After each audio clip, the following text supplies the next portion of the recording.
Hello, and welcome back to the podcast. Today, we're going to be talking about your offer and what we tend to do when something isn't quite going our way when we're selling the offer, such as you get on a sales call with a client and you're really excited to work with them and you get to the price and they say, "Oh, I really want to do this, but I just cannot swing that right now. Maybe I'll do it down the line. I don't think I can do it right now," right? And so what our immediate response can go to is, do I change the offer? Did I leave money on the table? Should I have offered maybe something smaller or come up with a different offer for them that maybe they can afford? Here's why I don't believe that that is the best option in most cases. Of course, you decide and use the discernment that is most optimal for you, your business, and your business model. For my clients, and I just coached one of my clients on this today, is when you can hold the standard of your offer and you do not wobble, you do not shift it, you do not change the price, and you don't go to blame the offer, you are actually holding the standard of this offer to be met by the correct person. So let me give you a very similar example in dating. I have all of these dating examples for you because I am actively dating. So I've done a lot of thinking about some of these concepts. So when you're dating, and the way that I see it is the feminine really is able to hold the energetics, and we're able to hold a level of standard, the way that we want to receive, the way that we want to be in partnership. And the masculine comes in to meet it on a physical 3D level, right? So if you're in a relationship and you desire to have a partner who is sober, someone who is self-aware, who's conscious, who enjoys working on themselves, someone who desires to give and share generously. They are someone who is a provider, who enjoys providing, who wants to share their finances and resources with you because it brings them joy. Can you tell what's on my standards list? So when you are able to hold this, what ends up happening is when you meet someone, they're either able to meet you at that standard or they're not. And if they're not, then they clear out and they create room for the right person to come in. I was just having this conversation with my friend last week, and how that has shown up in both of our lives, where it's like, okay, if someone, you don't change the standard. If someone isn't meeting it, you don't lower your standard to be with that person. You keep your standard, you continue to hold your standard, and you continue to hold the power and the energy of that. So you continue being a match to it. And then eventually someone who is also a match to it will come into your life and bring every single one of those things into fruition easily and effortlessly, because that's what they desire as well. They're a match to that. And it's the same thing with our offers. We're not going to lower the price just because one person couldn't meet it. We're not shifting the offer because one person said, "Oh, I really want to be a part of it, but I can't right now." The simple fact that they're not able to make the investment means that no matter how excited you were about working with them, they weren't a fully aligned person. I'm not saying they're not a good enough human, that they're not worthy enough, none of that. Just that they aren't fully aligned, because your aligned person can pay your price.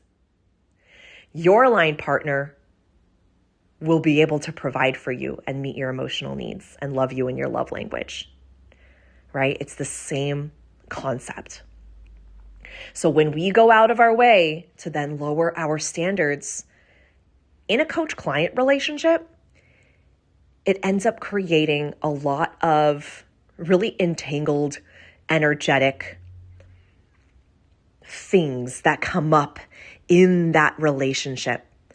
If you enter a relationship, any relationship, where you're lowering your standards just so you can get something instead of nothing, if you're thinking, oh, I left money on the table, that person wanted to work with me, what if I offered like a lower priced offer, like something else, something for maybe like half the time?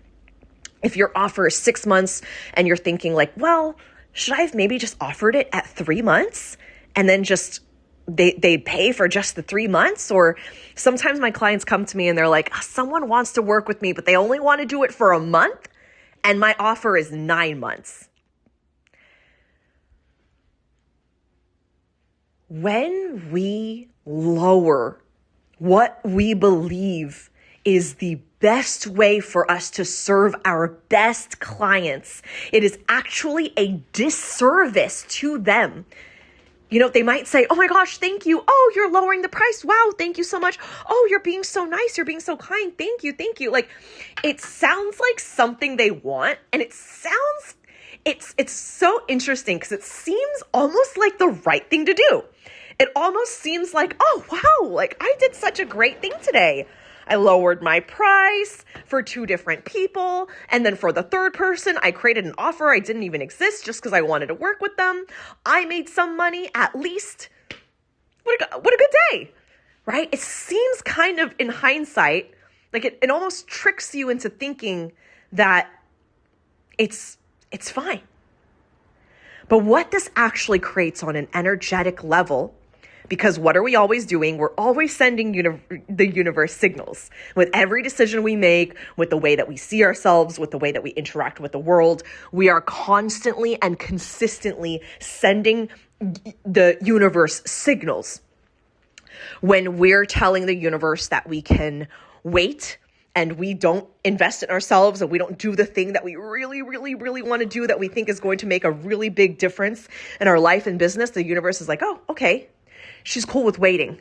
We can wait on her desires, and she's okay with waiting. But if you move and you're like, all right, this is a stretch. I'm going to invest. I'm going to work with this mentor that I've been wanting to work with for months now. And I am all in. Like, I'm going to do it. Yes, it's a stretch. Yes, it's scary. Yes, I feel a little bit like, about it, but I'm going to go forth and do it because I know who I'm going to be on the other side. And you move and you jump in and you make that decision fast. The universe is like, oh, all right. She's moving. She's on the move. She's moving. Like, when you move, the universe moves. Similarly, when you wait, the universe waits, right?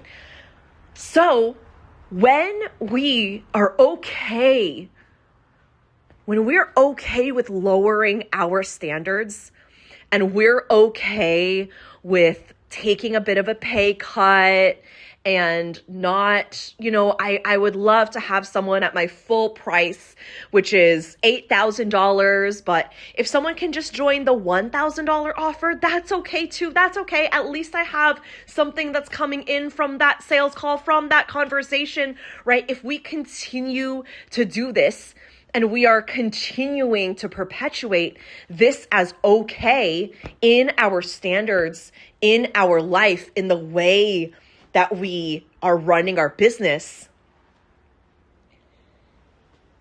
guess what we continue to attract?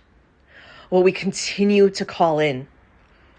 What we continue to have over and over and over because we allow it. Because we allow it. Right? Sometimes I have clients that'll say like, oh, there's these people that continue coming back into my DMs and asking for coaching.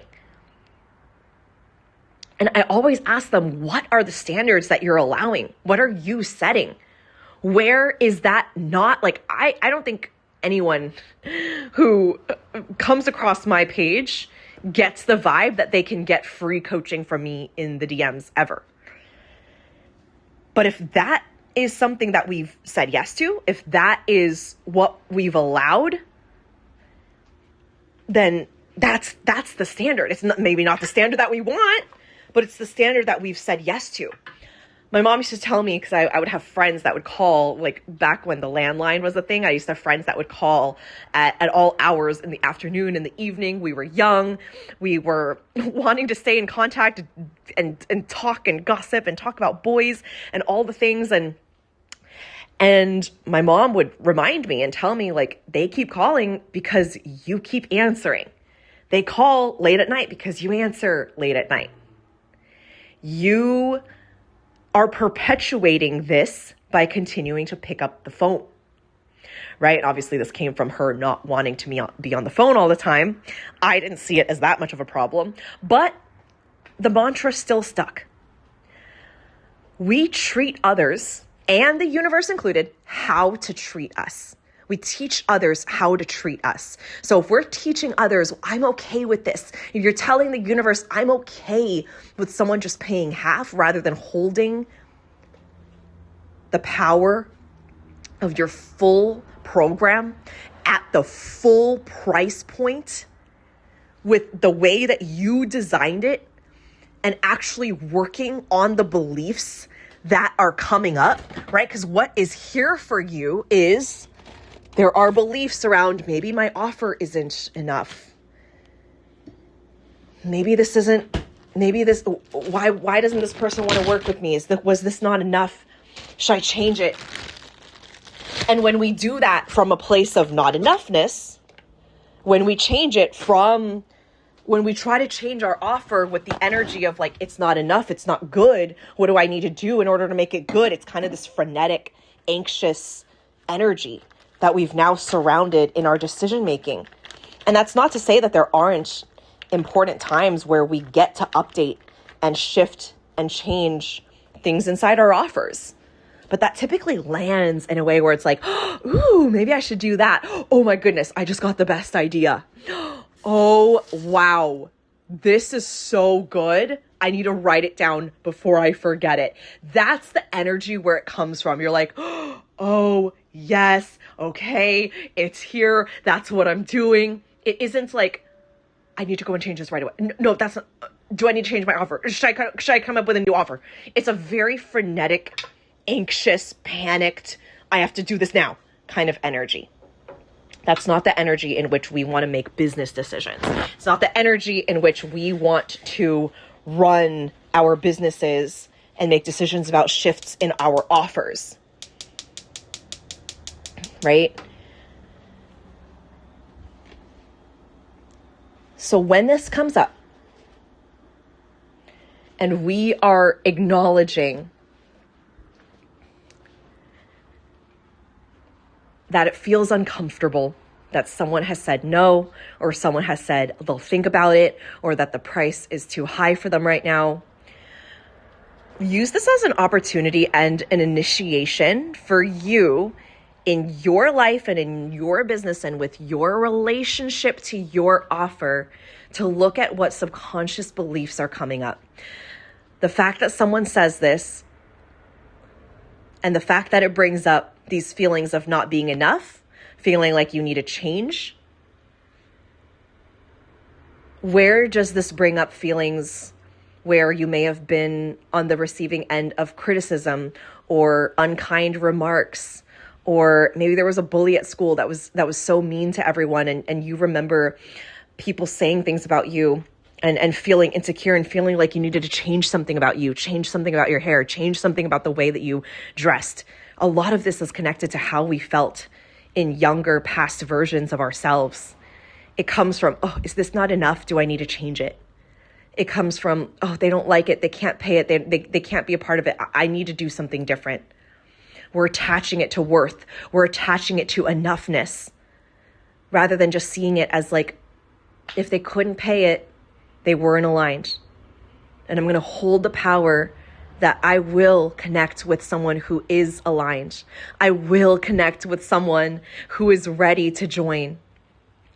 I will connect with the person. Because here's the thing is, if you hold it and you're like, oh, I would have loved to work with you, but if you're not able to jump in financially, it's okay, right? And you continue to hold the power and you continue to see your offer as the best offer for your best client. And if they can't pay it, it just means that they're not your best client. you can open up the fact that someone comes and finds you the next day and pays in full and is like, I've been looking for you.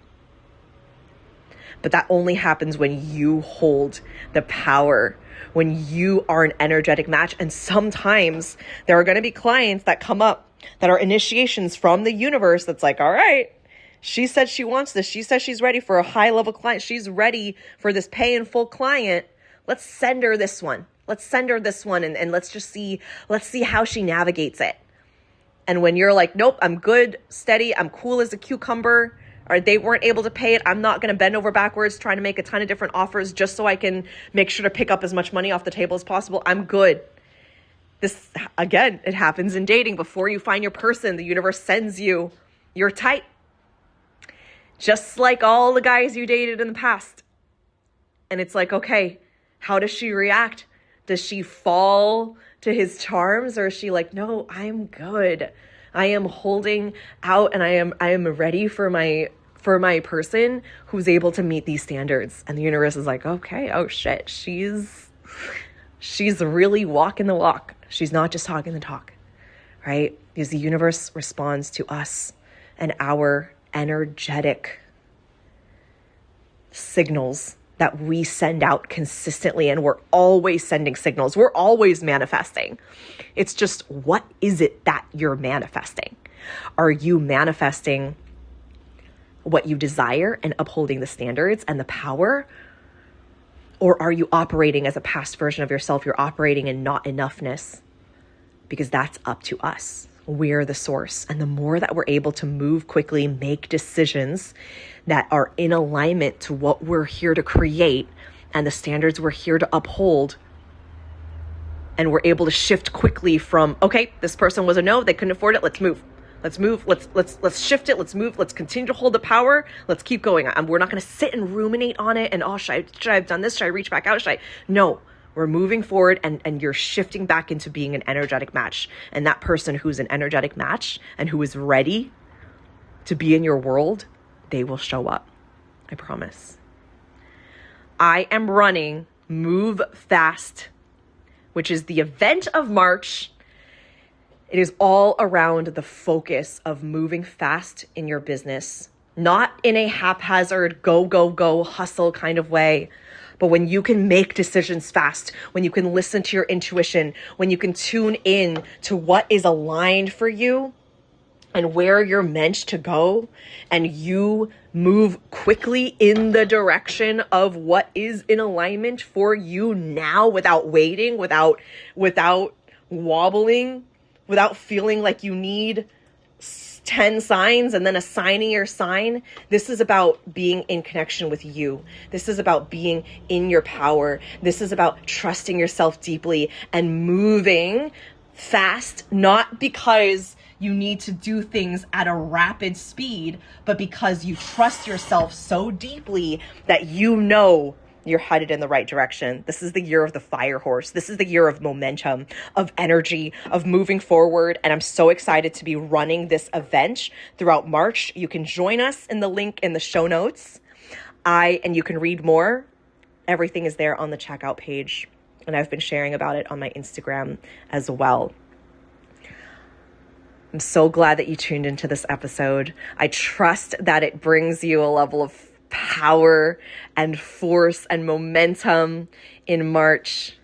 I'm sending you so much love. I would love to see you inside Move Fast, and I'll catch you inside the next episode.